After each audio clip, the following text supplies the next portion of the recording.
Hello and welcome back to Series 4 of the Public Eye podcast, a 6-part series of podcasts brought to you by Granite Exchange.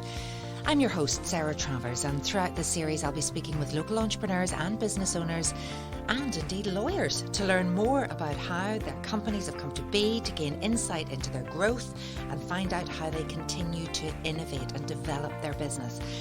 So wherever you get your podcasts from, remember to keep an eye out for all new episodes and subscribe to stay up to date.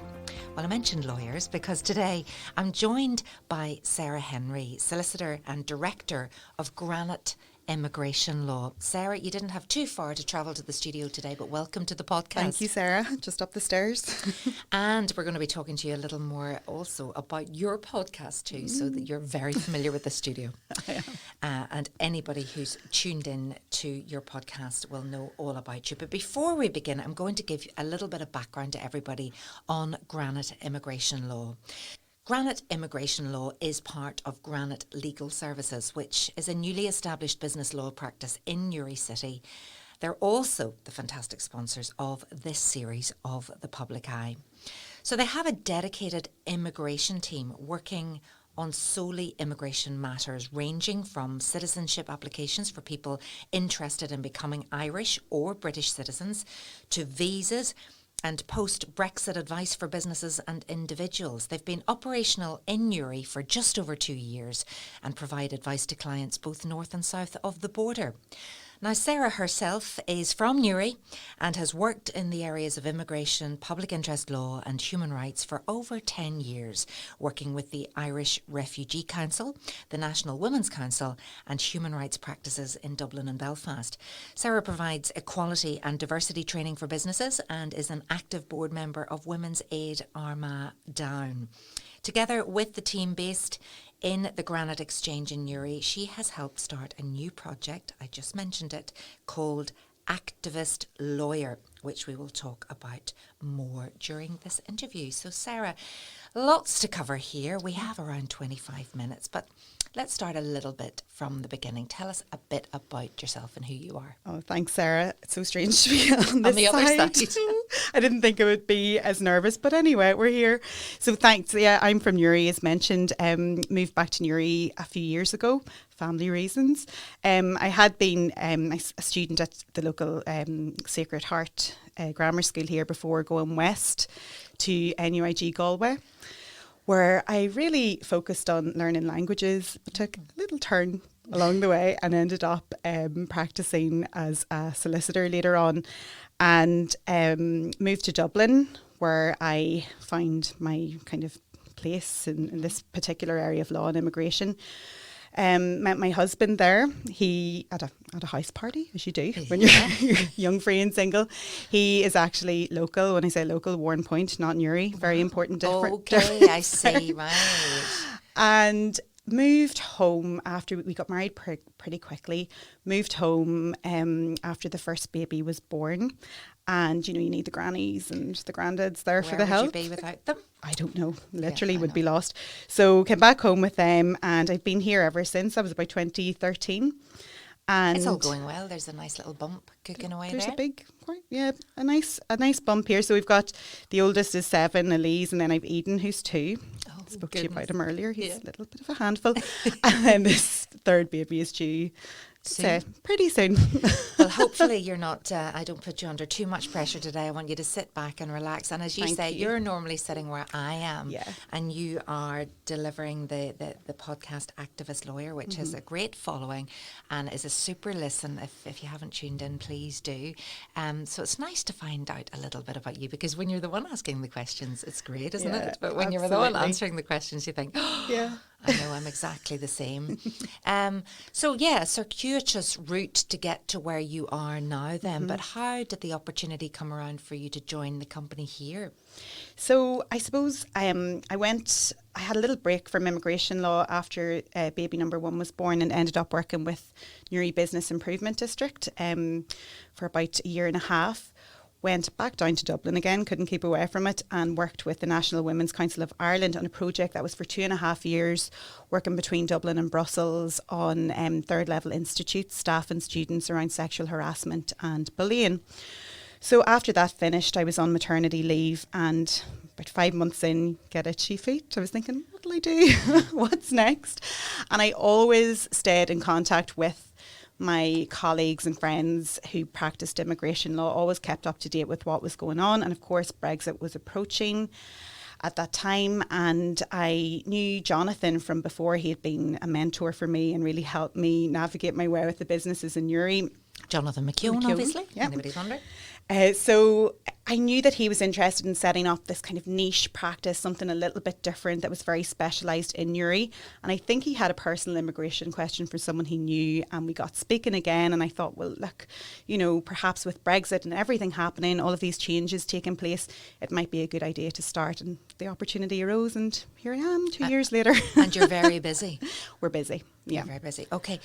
Can I go back a little bit before we get to that? You say you wanted to study languages, and then you sort of fell into becoming a solicitor, and then it was this being the immigration solicitor. Mm-hmm. Is it a vocation, do you think? For me, it is. And I guess everyone has a different way of looking at it. But over the past few months, especially with the Activist Lawyer podcast and speaking to similar and like-minded practitioners, we all have that kind of in us almost, and it's about working in a particular area within which you're passionate about. I was very passionate about languages, and I did Italian in the Sacred Heart School, went to Galway, loved my classes, all of the cool stuff around film and music and food, and all. Went to Bologna, studied there for a year. And then I found myself in an immigration law class. It was module, it was optional. There was European human rights and international human rights, and something just struck me after a few minutes into the class when they were speaking about asylum seekers, refugees, the plight of separated children in Ireland, and I knew instantly that's what I want to do, and I focused on law then to pursue that. And is it that sense of injustice, or you want to help, or you want to challenge stereotypes, or you want to fight for the underdog, or what is it? I think, so I did legal studies with Italian, and all of the other subjects for me were just that little bit drier, and they were procedural, whereas this was the first time they were talking about actual people and people who lived here that were quite marginalised. They kind of live within the shadows. We don't know too much about them. I, for one, didn't have any experience at the time in even knowing about who claims asylum in Ireland. It was the early kind of 2000s, so everything was kicking off then. The law was changing, so it was a great time to kind of get stuck into it. But I think for me, it was understanding how people come from a place where they've been absolutely persecuted, and then they arrive in another country and life still isn't very easy for them. Mm-hmm. So it was about understanding that struggle, especially for young people, and knowing that they could be living down the road from me, but I don't know who they are and I don't know how to help. And so I think that opened the door a little bit wider to me, and I realised at that moment, this is where I want to go. So I had a great lecture and kind of stuck in with her and ended up really pursuing that route. And I think too, when we come from the island of Ireland, and you know, for so long, for centuries, we've been fleeing persecution or famine or you know, whatever it is to try and have a better life. Were you aware of that too? Absolutely. I mean, I just think it's the plight of the migrant and their journey.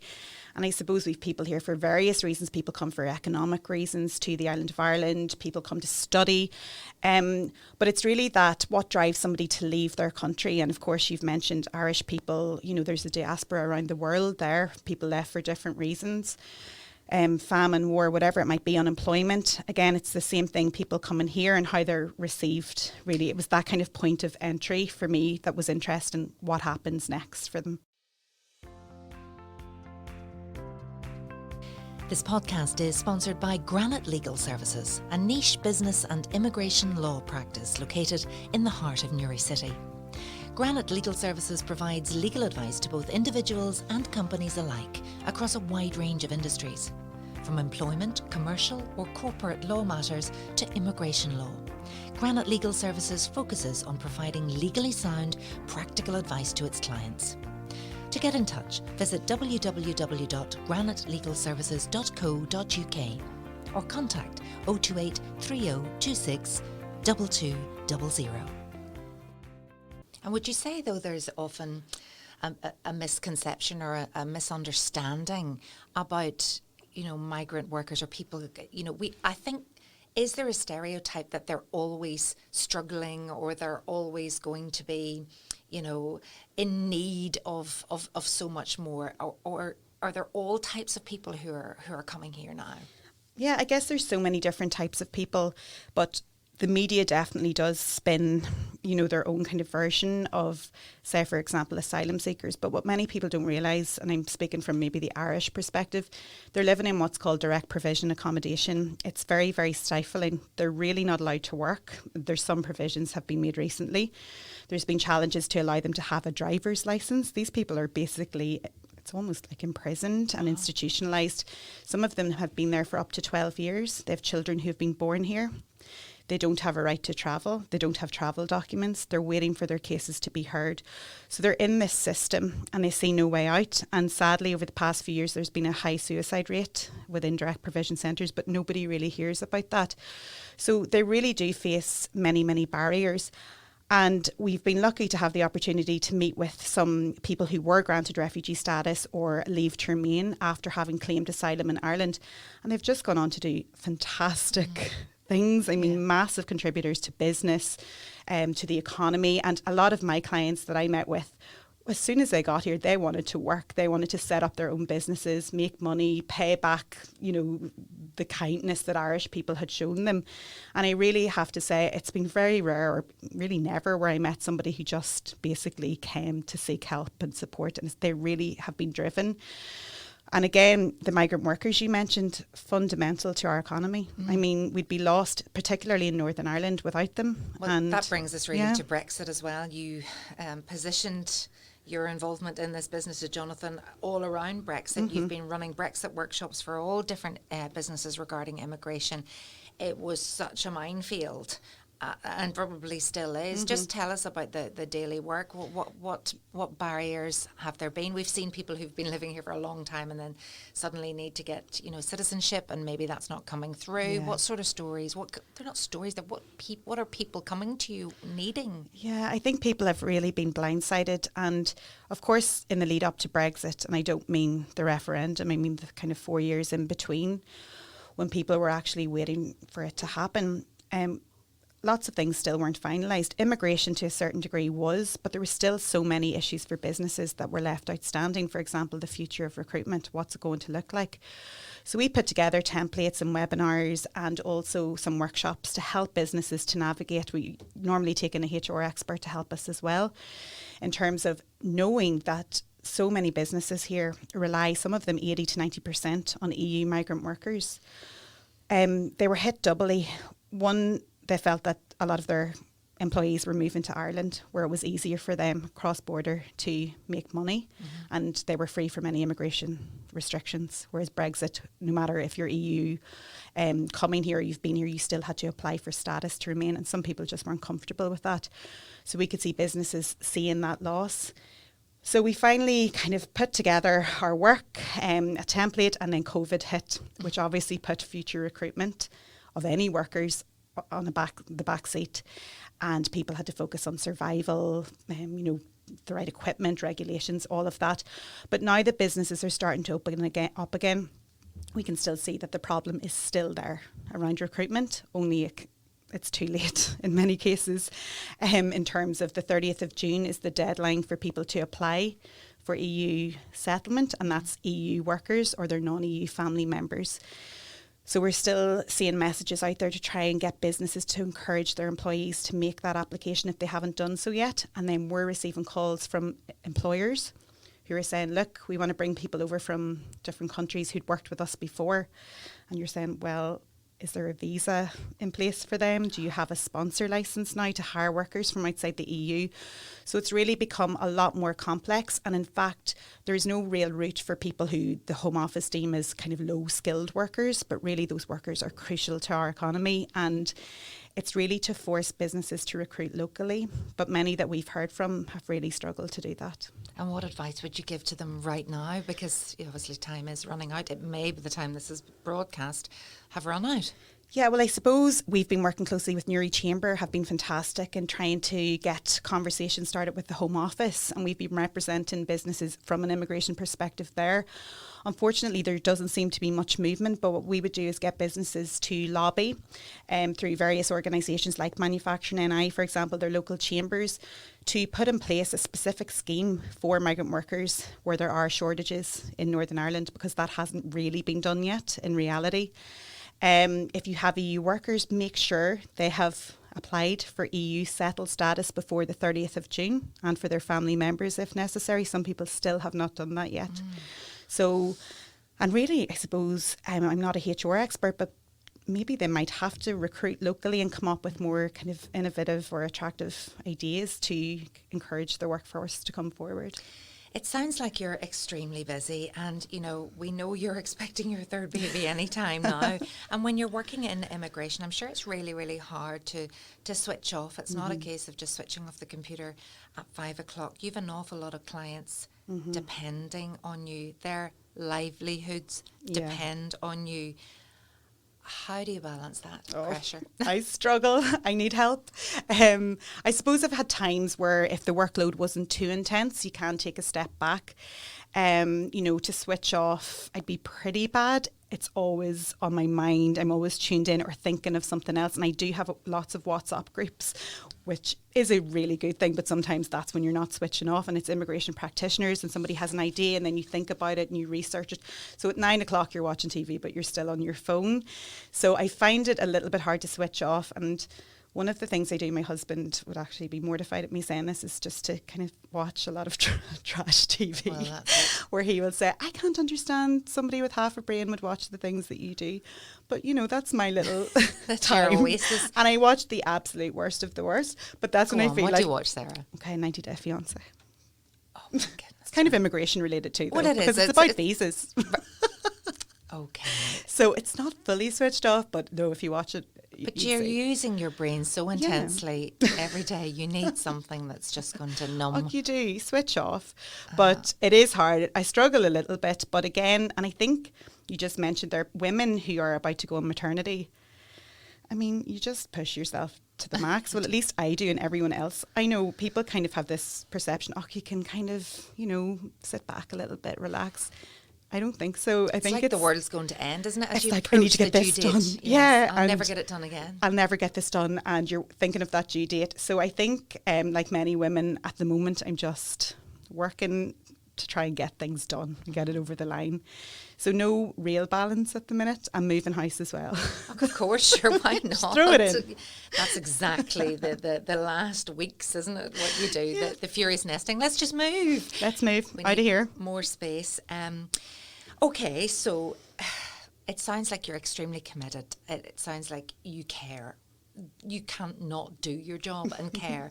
And I suppose it's just knowing when you need to switch off and when you need to be Sarah at home and not Sarah at work all the time. But I would imagine that is difficult to leave somebody that is really, really stuck. So you've got a good release too in your own podcast. You've got this brilliant project, because that's what you need as well as more work, called Activist Lawyer. And, I've had the pleasure of listening to a couple of episodes, and you really do cover everything on the human rights spectrum and more. So you'll look across the water to what's happening in America. You do abortion. You did for International Women's Day. You had... maternal health, perinatal health. Do you enjoy it? I absolutely love it, I have to say. And it really takes you out of although we love the work we do here, and I have a great team. I'll just give them a wee shout out. Jack McClelland, who's our legal assistant, very ambitious, a very good worker.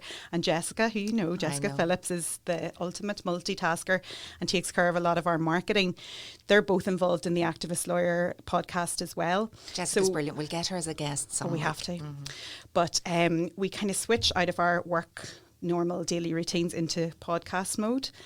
And it's gone fantastic so far, I have to say. So I know you can't say who's your favourite guest because they're all wonderful, but was there anybody that you've had on there that you thought, I was trying to get them for a long time, and then, because I get that, and the interviews stay with you?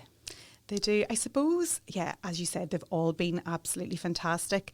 I suppose I've had friends on as well, so people I would work with daily, like Sinead Marmion, who does immigration down in Phoenix Law in Belfast. But Dara Mackin was a fantastic guest as well. And we had Colin Harvey, who's a lecturer in Queen's University. He's involved in a lot of talk around citizens' rights and this shared vision for Ireland. And I suppose he complimented Reverend Karen Sethuraman, who was on, and she was just a breath of fresh air and so enlightening. So after her podcast, we were all walking out of here with big smiles on our faces because she was just so uplifting. I've seen Karen's TED Talk. She's fantastic.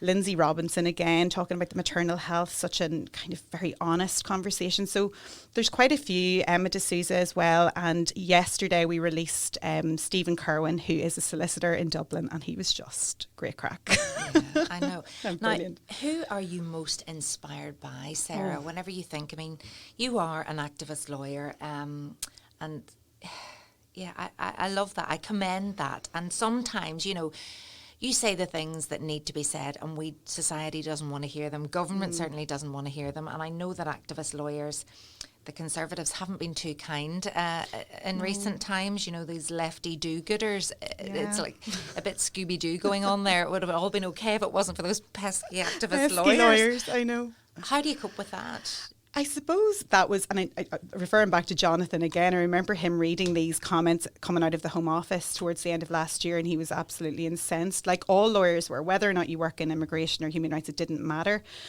It was very offensive, but I think what people did was they took the name, whether it's activist lawyer, lefty lawyer, or do-gooder, and they ran with it. It's brilliant. And he was very quick off the mark. We'd been talking about a podcast anyway, so this was just ideal, perfect timing. We do immigration here. We've a good connection with other lawyers. Let's do this. And it was really instant. So 1 minute I'm working at my computer, and the next minute I'm in a podcast studio with the earphones on and interviewing a guest. But it's so timely as well, because there's so much going on in the world. Yeah. So we need to be talking. We need to have conversations. Absolutely. We're never stuck for content. In fact, we're struggling to kind of schedule people in because there is so much, and then something will come in the news and we're like, right, we need to get them in as quickly as possible to comment on this. So there's a lot of work goes on, but I think we're doing well so far in terms of our guests and contributors. And you've lots of listeners so far as well? We have. I mean, it's really grown, and I think social media has been very good to us in terms of being able to share the platform. And the solicitors we've had have been very active about, or their guests, sorry, they're not all solicitors, but the guests we've had on are very good in terms of sharing their podcast as well. So we're building from where we are. We're only quite new. I mean, we're only a few months into it. And I suppose it's different than doing a broadcast interview. The podcast in itself is a wonderful medium that's kind of grown legs and arms, my goodness. I think so. Yeah. Over lockdown especially. I mean, I've really taken to podcasts, whether it's just out on my walk, out on a run even, just learning. It's that hunger and that knowledge that I can't sit and read books anymore. No. I don't have the energy after you're looking at screens all day. So podcasts, I find, are just a great way to do that deep learning that we need to do that we're not getting from just social media. I think you're right, and they're quite focused as well on particular topics. So a lot of our followers would be aspiring lawyers, students as well. And we've had really positive feedback where some of them would even ask us, look, would you mind if we contributed a written piece or something to your website or your blog? But really you can see people listening in, whether they're out running or walking, and they're learning, you know, and even family members of mine. I mean, my mummy would listen. She said, no, you said about 50 times. She, you know, the critic mum, but she will even say, I did not know that. That's so interesting. So it's so when you hear about that, you're thinking, oh my goodness, you know, the message is getting out there, or even sharing someone's work is fantastic. Or allowing us to step back from our sheltered view of the world. Absolutely. Or, you know, we think we know, but we don't know. And that's what I love about podcasts, is that you're not there. You can't chip in. You have to listen. You have to pin back the ears, and you hear a different viewpoint, and you hear different stories that connect and make you think about something in a different way. Absolutely. And you can't get much more powerful than that, I think. Yeah, and hopefully we will. We do plan, we've a lot of guests lined up to show maybe alternative views to the ones we've had on before. So we want to be quite neutral in that regard. And I think we'll have a meeting in a couple of weeks, but we do see bigger things for it, and maybe developing the project as a whole, and, you know, build up a network of like-minded lawyers across Yeah. Well, the we world. need lots of different viewpoints. That's the only way we get to Absolutely. understand. My previous question was very convoluted, which is not a great question, but I did ask you who you're most inspired by. Is there an activist lawyer, even though it's quite a relatively new term? And, you know, we've got activist politicians now as well. That's being an activist, and even Greta Thunberg, everything. It's about be the change you want to see in the world, Exactly. you know, go out there and fight for it. Yeah, I suppose I can divide that into two kind of sections, which one would be Ruth Bader Ginsburg, obviously from an international and historical perspective. I could read up on her all the time, watched films about her, documentaries when she died. I think our very first podcast was about her, actually. We were speaking about the work that she done. So she leaves a huge legacy. But it wasn't just that. It was the way she was an activist. It was quiet. It wasn't, I'm probably a bit of a loudmouth and a bit of a ranter and raver when things kind of annoy me. But she said, look, bring people with you. The best way to get people to support your cause or support change is to bring them with you. And she did that through her use of language, her tone, you know, rather than being aggressive. And I just find that really interesting. And then And a real skill as well. Absolutely, which I haven't quite mastered. I'm quite a ranter, I have to say. But and that's why I use my lovely immigration group that we have here called the Immigration Amazons in Northern Ireland. We rant a lot. But on a personal level, I guess it's the people who, when I was a junior solicitor, who were real activist lawyers in Dublin, and even colleagues that I worked with, Karen Berkeley, who has her own firm now. There was Michael Lynn and Colin O'Dwyer, fantastic Irish barristers who were taking cases, novel cases, to the European Court of Justice. And I used to just sit back and watch them work and think, wow, the amount of effort and energy that goes into these cases to make change that impacts thousands of people is just outstanding. And the best thing about the job is? I think it's our clients, I have to say. You'll often see me with big giant sheets of family trees because we have a lot of American and New Zealand and Australian clients who are trying to trace back their Irish ancestry so that they can access Irish citizenship. So we have lots of fun doing those. And then it's just so rewarding to see families who've been separated for a very long time and you've done their visa application or whatever it might be, and they're now living together happily in Northern Ireland. It's just, I think for me, that's really, really rewarding. That sounds like the icing on the cake, indeed. You are a wonderful podcast That's short for me. guest, and thank you so much for joining me today. And I wish you all the best for the new baby. Thank you. And continued success at the work that you do. Extremely important work, and where would we be without you? Thank you so much, Sarah. This podcast was recorded in Granite Podcast Studio. Interested in starting up your own podcast but don't know how? Granite Podcast Studio can help. Record your podcast in our state-of-the-art studio, which is based in the heart of Newry City. Our studio has cutting-edge and user-friendly technology and can seat up to 4 people. We also provide an editing service, where our team using your guidance and editing notes to provide you with a flawless finished product, leaving your listeners wanting more. For more information on how you can get started, visit www.granitepodcaststudio.com.